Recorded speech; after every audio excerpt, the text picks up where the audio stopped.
Mr. Jeff. I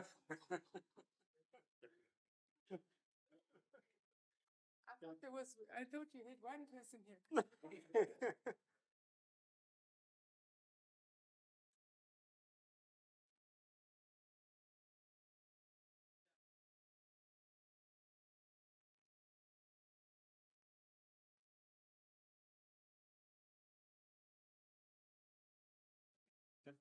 Ladies and gentlemen, my name is Colin C. The minister has just joined us. I'm surprised that Group COO is not here. Okay, so he's going to join us as well, Mr. Letswalo. So at this point, I do want to give the minister to get here first. Ayanda, if you can. Oh, okay. All right, okay. Maybe we should just wait for the Group COO before the minister can start.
Right.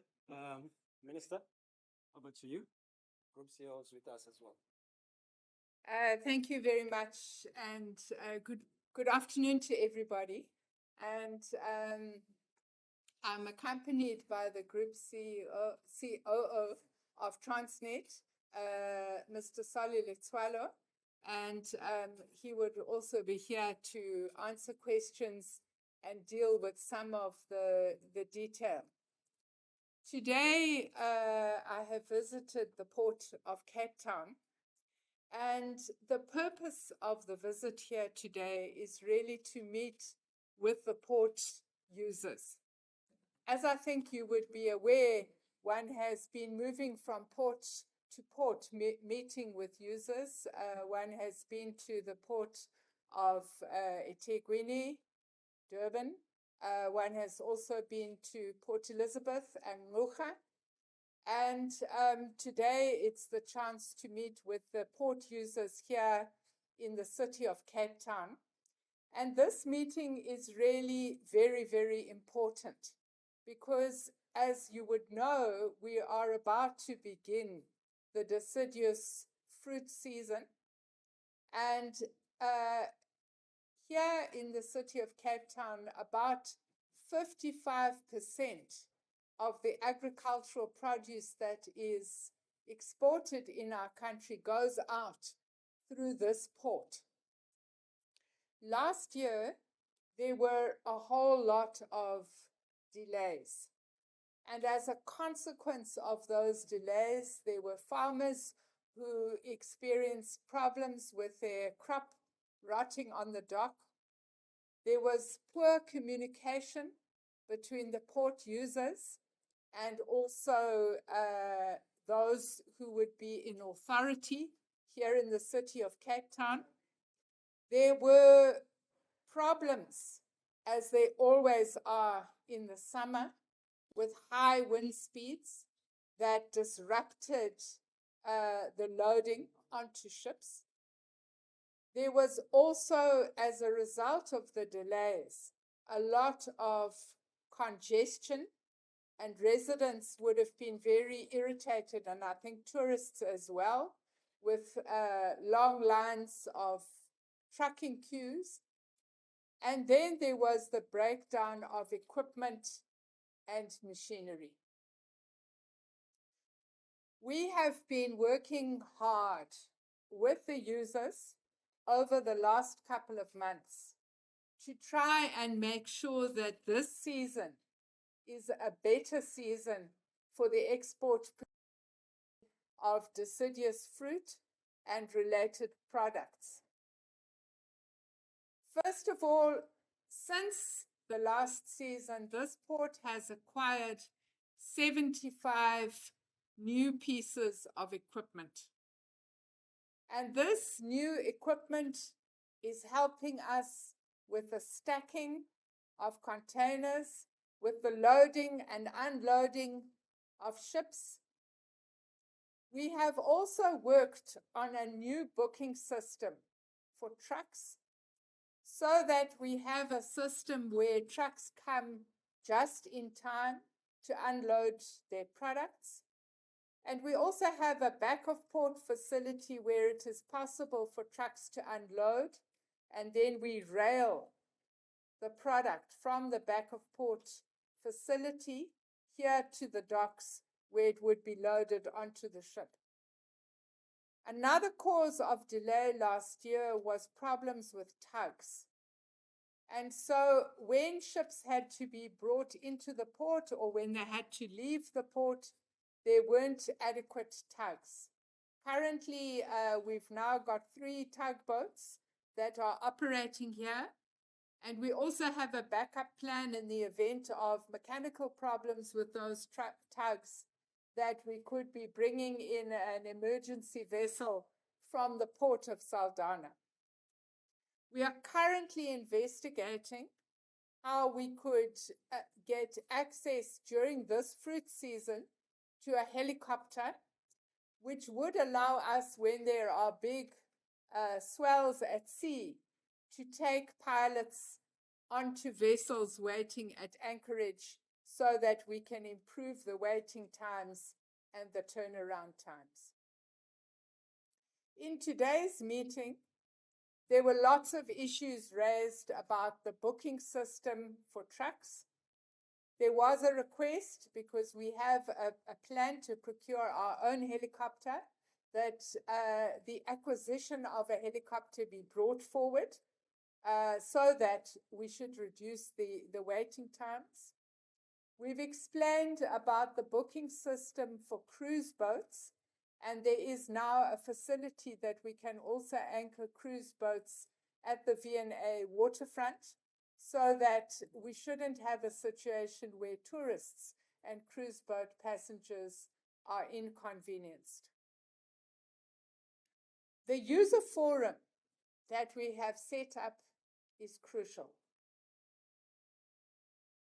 Transnet obviously is a very huge organization. It has processes and procedures for the operation of its rail and port facilities. But sometimes these operational procedures need to be tailor-made to the particular customer that we are dealing with. In that vein, throughout the year, this port has been working with the fruit industry so that we understand the value chains in the fruit industry, we understand the concerns and the priorities of growers, packers, and freight forwarders. And we think that as a result of that research and those relationships that we've built, we're likely to see a much better relationship this year. Of course, there are factors that are, in a sense, environmental and beyond the control of any of us. One of those factors is the wind, and in particular the southeaster, that will cause vessels to move, and also wind factors that result in our not being able to use the cranes and the stackers when the wind speed is very high. We have procured a number of hydraulic tensioners, what are known as shore tensioners, that can hold vessels very stable next to the shore in conditions of high wind and high swells. We have also acquired new cranes, and new RTGs that are able to operate under very high wind speeds. And we believe that the operationalization of this new equipment will allow the port to continue to operate in conditions where wind speeds are reaching 80 and in due course with further new equipment 100 kilometers an hour. At this point, what I want to suggest is that we take some questions. And obviously, Mr. Letsoalo is here for technical details that you might want to understand. Okay. Thank you, Minister. We'll take two questions and we'll allow the Minister and the Group COO to respond just because of the setting we're standing. They are not obviously writing. So we'll take, I've noted you. So you introduce yourself and the new service you represent. And then we'll take this I think it's the second. And then we'll go to the next one. You can go ahead. No, it's also okay. Yeah. Matthew from Financial Mail. Can you maybe say how, if at all, the closing of the ports in benefited or otherwise struggled with? We know that Maputo is one of the biggest ports in the region, and how Then we'll take you. And then okay, go ahead. In June, there was a report released, Container Port Performance Index, in which the Port of Cape Town ranked 405 of 405 ports around the world. Now, I know that Transnet challenged that ranking, but what has the response been since in terms of corrective measures? We don't have this ranking moving forward. So I think with regards to the situation in Mozambique, as you know, the border post opened on Saturday. And on Saturday, we managed to clear, I think there were 25 kilometers of trucks waiting. And those trucks were cleared. So I think because the closure was relatively short term, we haven't seen any diversion to our ports. And my understanding is normal processes are now operating at that border post. I think that the question you're raising on the underperformance of our ports, whether it's Cape Town or Durban, is a very, very important issue. Because what we understand is that when there is congestion at the ports, and when there is underperformance at the ports, it impacts on the broader economic stability of the country. What we know, for example, is that on the Richards Bay corridor and on the Saldanha corridor, most of our minerals are exported on those corridors. When we can't get those minerals to their destinations, it impacts on foreign exchange earnings, and it also impacts on tax revenue. And this is why we have on both of those corridors set up user forums. We have had what we call shuts, which is when we close the corridor and the port for extensive maintenance on both of those lines. And we've also at both of those ports done a lot of maintenance and acquisition of new equipment. Similarly, here in the port of Cape Town, we have worked, I'm told that since last year we've acquired 75 new pieces of equipment, and breakdowns in equipment have been a major factor in underperformance and making sure that we're not achieving the tonnage we would want to achieve. We've also done a lot of work on staff shortages and also staff morale. And Transnet has introduced an incentivization scheme so that we incentivize better performance with regard to cranes and stackers and so on. And I think Mr. Letswalo can talk a little bit more on that incentivization process. We obviously, if you want to fix what goes through the ports, you've got to fix what arrives at the ports. And we have 5 priority corridors. It's the Richards Bay coal line. It's the line that joins Richards Bay that carries chromium and magnetite. It is the Gauteng eThekwini line. It's the Gauteng Mocha line, and it's the Sishen Saldanha line. Those 5 lines will be put out for third-party participation. We are aiming to put the network statement out. The network statement is the menu and the price for different commodities. We're aiming to put that out by the end of the year, because we believe that if we want to achieve our 2029 target, which is moving 250 million tons of freight on our rail system. At the end of last financial year, Transnet was at 149. I think now we're averaging about 160 something million tons. But if we want to get to that 250, which is what the appetite is, then we are going to need to bring on additional operators onto the lines. And obviously we're going to have to do a lot more investment on the infrastructure.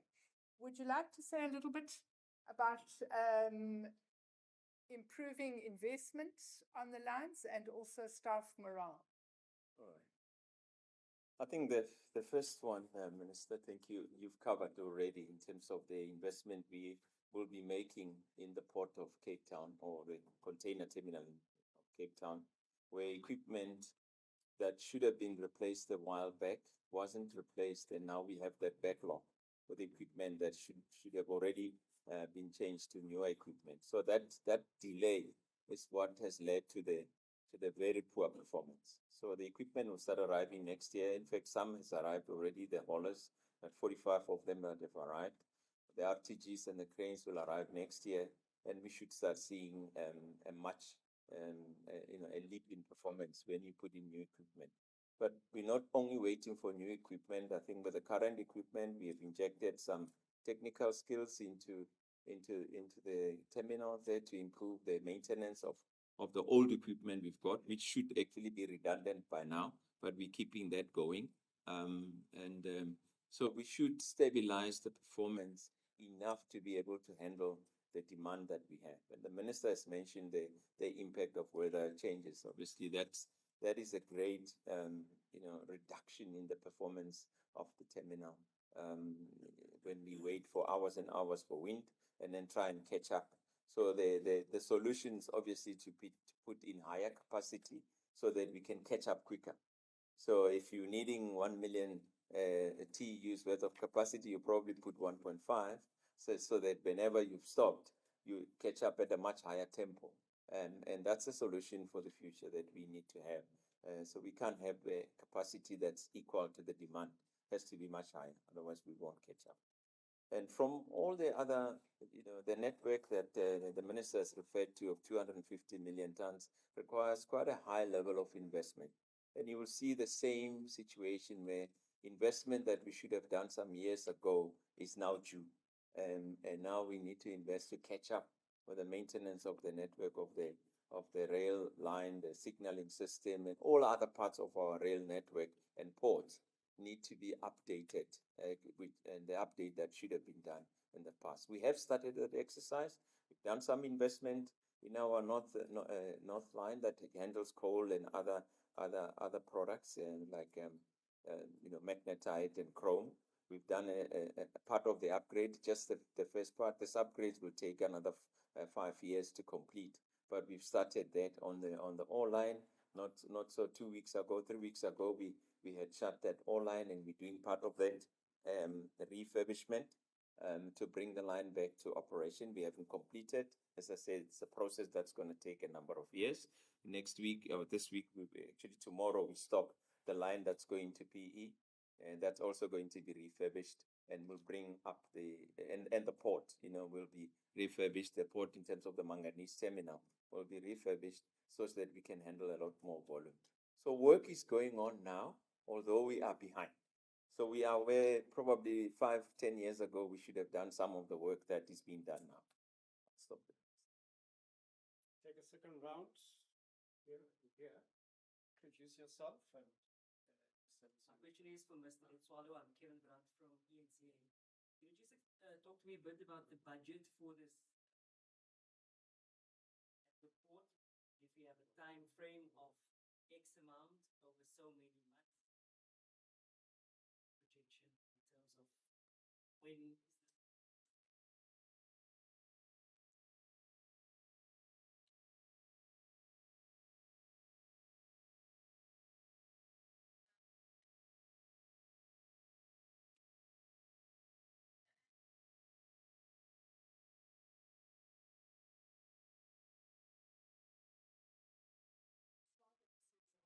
So what is the main difference between then and now? Is it the equipment? Is it the morale? Is it the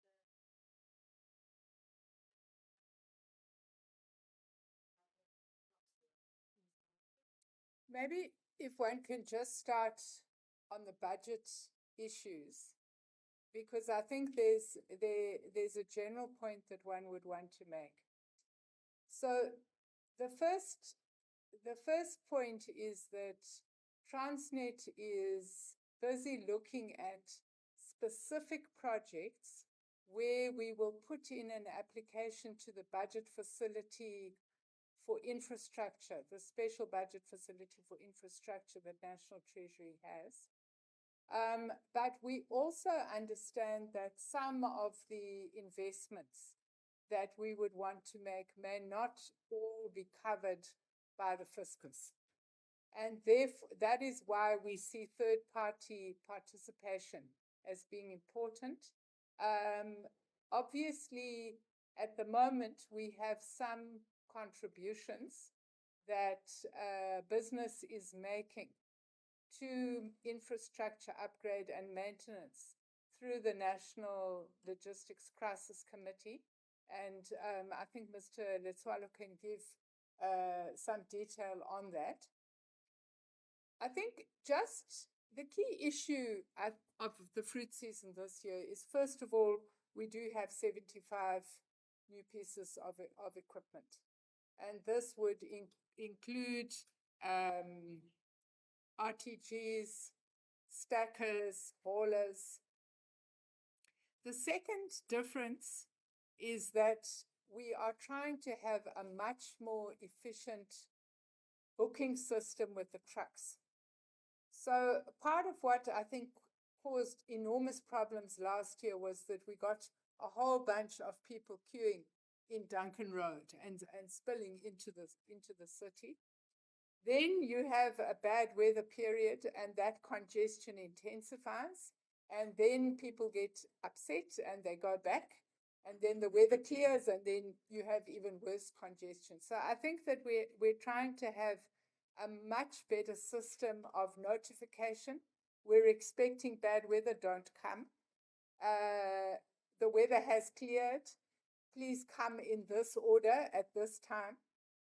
We are obviously using the back of port facility so that unloading can take place at the back of port facility when weather is bad, and the containers can be then railed in even when the weather is bad.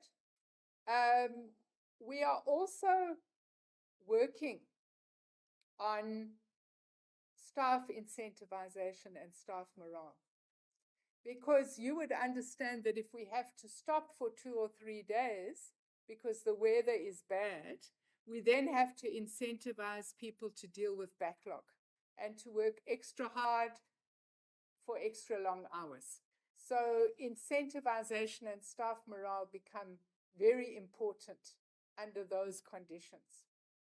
We've got many more plug points for the reefer containers, up from, I think it was 255 last year to 450. So there's 200 more plug points, and so that obviously helps to make sure that the containers are staying cool and that the fruit is not rotting. We've got 3 tugs that are operating.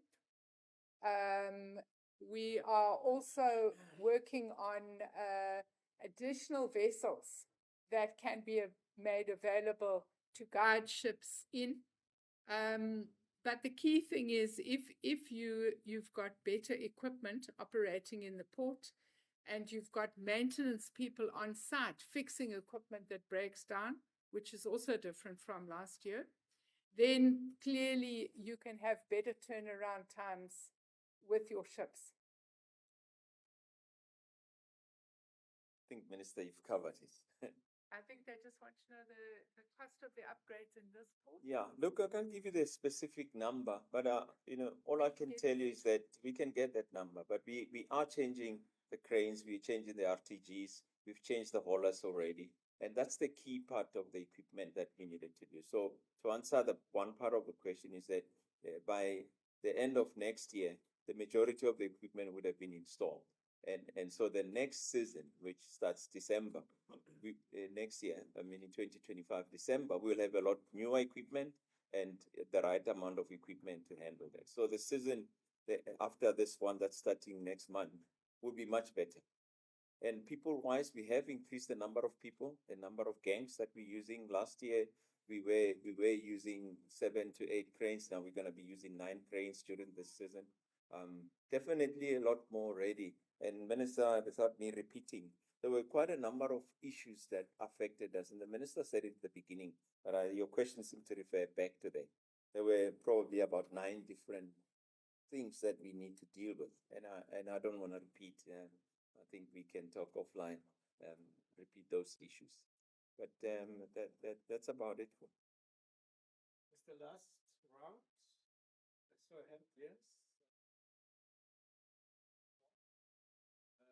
I also get an indication after this. Is there any other? There is one-on-ones. So we'll take you. Self. You can introduce yourself. Good afternoon. This is Elanene from Eyewitness News. This could be for the Minister or the CEO.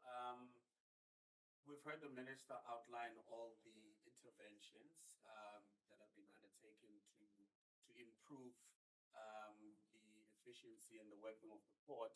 But recently, the Western Cape government had raised concerns that while there are these interventions in place, but the implementation of this whole turnaround strategy is moving very slow. So does the Minister or the CEO agree to that sentiment from the Western Cape government? And what is maybe, causing all these, or this strategy to be implemented in a very slow pace? Well, sorry. A lot of the other pools are just developed to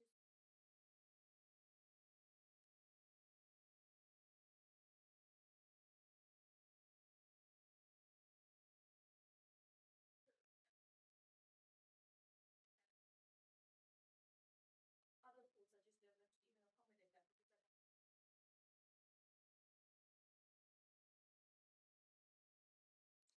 So, first of all, to say that 10 days ago, I had a meeting with the Premier of the Western Cape, my counterpart, the MEC for Transport, the MEC for Agriculture, the Mayor of the City of Cape Town.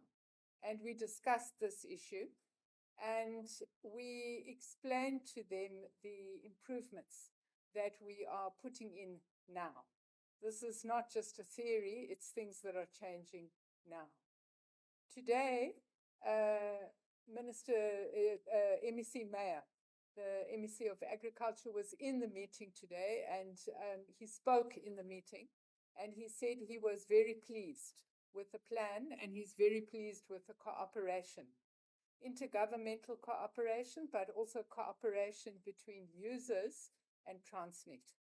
I think that for us, the key to ensuring that this plan works is this users forum, which is now meeting every single day. So we must not have a situation where there's a proposal and then the proposal floats around and around. If there's a proposal from the users, it's got to be implemented immediately with a time frame. What we've also agreed from today's meeting, because there were some requests from the industry that they want us to look a bit more at the truck booking system. They want us to look a bit more at the utilization of the back of port facility and the running of the trains during the wind. They want us to look at this acquisition of the helicopter sooner rather than later. There was an agreement that at the beginning of December, Mr. Letswalo, who runs the National Transnet War Room, will come back here with firm dates on which the outstanding issues will be resolved. I think that the key issue that we hear from our customers and also from our counterparts at other levels of government is that we've got to put the customer first and we've got to respond timelessly to the customer. And I think that is the culture and the practice that we are trying to entrench here so that this fruit season is different. Yeah. Just to add to the minister's answer on performance change, the unfortunate part is that if the major cause of poor performance is equipment, and you need to change the equipment, the lead time for most of the port equipment is 24 months. So from the date you're saying I'm improving things and you're putting your money where your mouth is, to the time the equipment hits you is 24 months. So you won't see this quick improvement, but you will see that jump as the equipment come in, then you will see the improvement in performance. When it relates to diversion of vessels is already happening now. Already we're getting vessels that were supposed to have been serviced in NCT, Eastern Cape, and that were diverted here. And we also can do the diversion vice versa. But that's working very closely with the shipping lines because you need to plan it up front. And when we know the impact and how long the wind is going to be or bad weather, in agreement with shipping lines, they do divert, and then the customers also divert their goods or where their transporters to come and fetch whatever cargo is being offloaded in Cape Town or that should be loaded in Cape Town instead of the Eastern Cape. So you can actually divert to any of the terminals, but the shipping lines are a great player in those decisions. It's not just the port's decision. Maybe what we should also say is that the improvements we're bringing about here in Cape Town are improvements that we are bringing about across the whole port system. So the procurement of equipment, of tugs, of improving labor relations, incentivization, filling vacant posts, setting up user forums, dealing with truck bookings. We've been on a roadshow together and we're doing this in all the ports. So the idea is if you land up with a situation that we had earlier this year where there was high seas and there were 2 containers that were forced to come and berth in Port Elizabeth that were not intending to berth there. They were en route somewhere else. Then immediately you would then, as Sally says, have to divert ships here or have to divert to eThekwini. So that process, it's a global process of working with the system as a whole.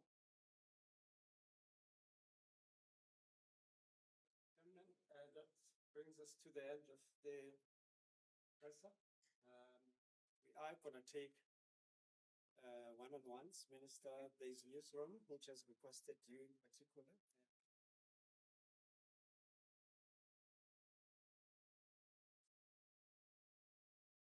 So you're okay. One is not necessary.